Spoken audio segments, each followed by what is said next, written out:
Hello YouTubers, this is YouTube Grounds with another game, a little bit of a different experience at this time. We're going with almost a review on a game that I recently found, or was recently given to me by the developer himself. His name is Dell, and I'm just going to call him Dell because I don't know his last name. It's going to be butchered if I try to even say it. But he directed me to Bob the Eyeball. Um, this is a indie game that he made himself. So we're just going to play a few minutes of it, just to kind of review it. Kind of gives the story an almost comic book aspect, which I kind of like. And the art style itself um, isn't like, I want to say top grade, but in my opinion, no game really needs to ever be that way. I'm going to say this right now. Sorry for the frame rate issue.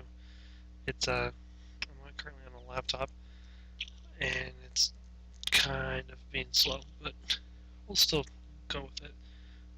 So you do have different platform aspects to this game, like you do in any other game. You can jump, you kind of move, you have different attacks. This attack, essentially, you saw, just kind of fills up the volcano geysers.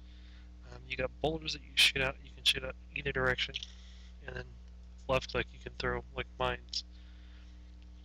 But this game, I've actually played pretty much a decent way through it, and it actually gets pretty difficult. The first roughly, I would say, 10 to 15 levels are pretty easy, and nothing too hard. But then they start getting really hard. This game does a really good job with physics, and you have friction and rolling, and water pushes you down. It's kind of a nice change to all these games that make it extremely easy to beat or master pretty easily. But yeah, I honestly went on the site where I was given this, which is Game Jolt, and I've given it a 5 already because it's actually a really good game for the time he put into it.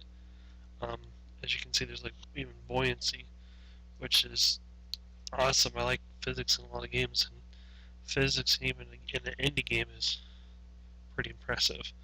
Um, Again, the artwork's the only thing that's not like high up there, but again, that's nothing that should deter from the game itself, and it doesn't. Again, kind of sorry for the frame rate issues. If I wasn't recording, it would probably shoot back up, but for the most part, it's still a pretty easily played game for the first couple levels. Again, of course.